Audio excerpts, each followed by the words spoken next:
Assalamualaikum warahmatullahi wabarakatuh. Ya, apa kabar anak-anakku yang Pak Guru sayangi dan Pak Guru banggakan? Kita bertemu di kelas 4. Ya, kalau kemarin kalian masih kelas 3, walaupun belajarnya karena masih ada pandemi Covid ya, kita belajarnya akhirnya harus belajar dari rumah dengan cara seperti ini nih.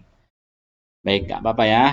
Oke, Pak Guru lanjutkan. Kita langsung saja. Perkenalannya semuanya sudah kenal.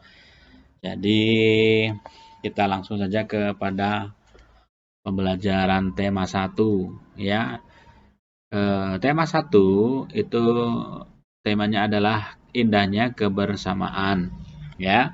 Kita langsung saja buka yang pertama pembelajaran 1 yaitu subtema 1 keberagaman budaya bangsaku.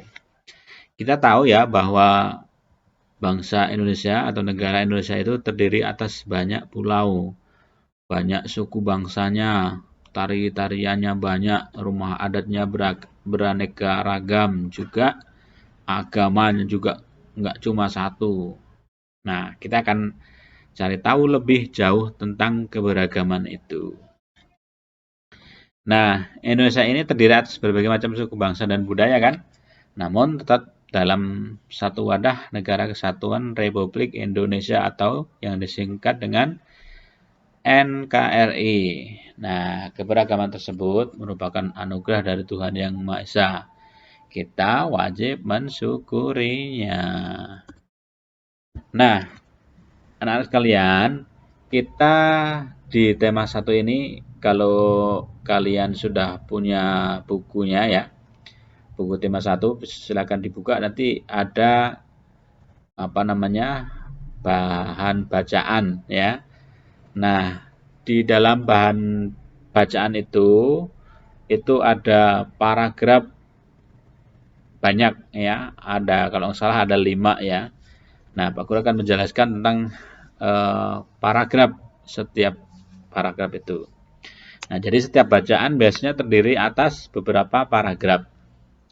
Kemudian setiap paragraf itu memiliki gagasan pokok yang didukung oleh gagasan pendukung.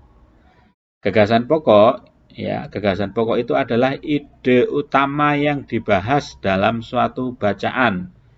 Ya, itu namanya gagasan pokok. Ya, sekali lagi gagasan pokok adalah ide utama yang dibahas dalam suatu bacaan. Itu dapat berupa kalimat inti atau berupa pokok paragraf. Nah, gagasan pendukung adalah uraian atau tambahan informasi untuk gagasan pokok. Jadi, ada tadi yang dinamakan dengan gagasan pokok, ada juga namanya gagasan pendukung.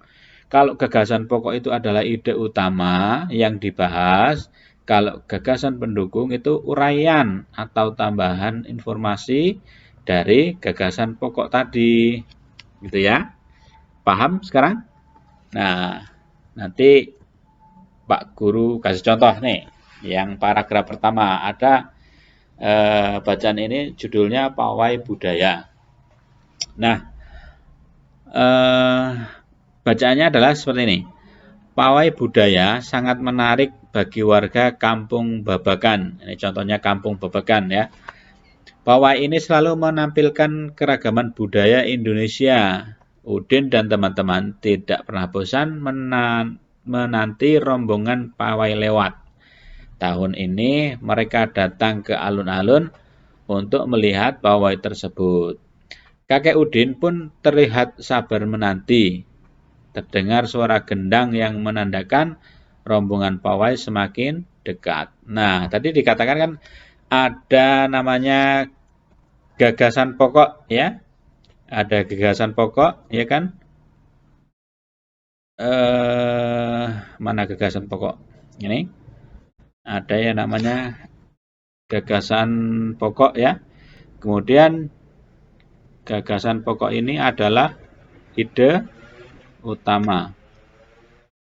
Nah, Ya, gagasan pokok ini, gagasan pokok adalah ide utama yang dibahas. Nah, selain gagasan pokok itu ada namanya gagasan pendukung.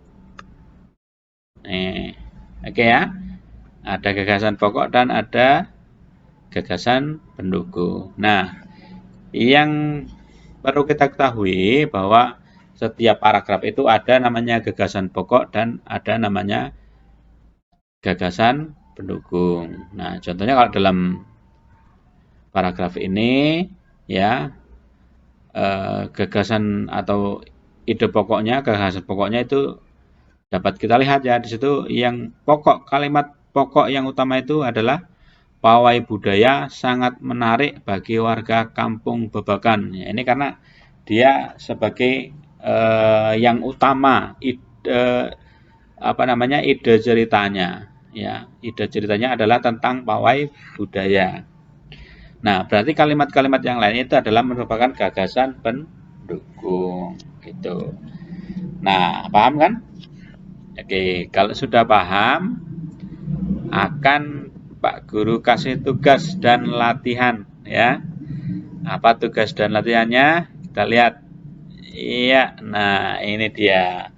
Jadi kita dalam buku itu ada beberapa paragraf kan?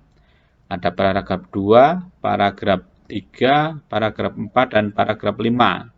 Nah, tugasnya ya kalian coba setiap paragraf itu ya kamu tulis gagasan pokoknya apa ya di setiap paragraf, misalnya paragraf 3 ya kamu tulis gagasan pokoknya itu apa. Kemudian itu kan ada beberapa kalimat ya, kalian tulis di setiap paragraf itu gagasan pendukungnya apa ya, masukkan di sini ya.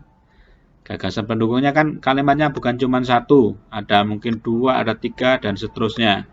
Ya, kalian masukkan gagasan-gagasan pendukung. Ya. Ya, ada berapa gagasan pendukungnya? Nah, itu yang paragraf 3. Bagaimana dengan paragraf 4?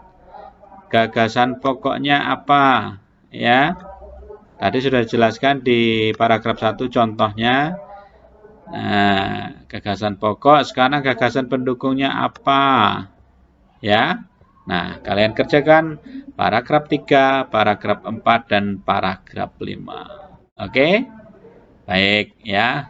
Paragraf 5. Kalau demikian, kita cukupkan sampai di sini materi yang Pak Guru sampaikan dan Pak Guru ucapkan selamat mengerjakan tugasnya. Oke. Assalamualaikum warahmatullahi wabarakatuh.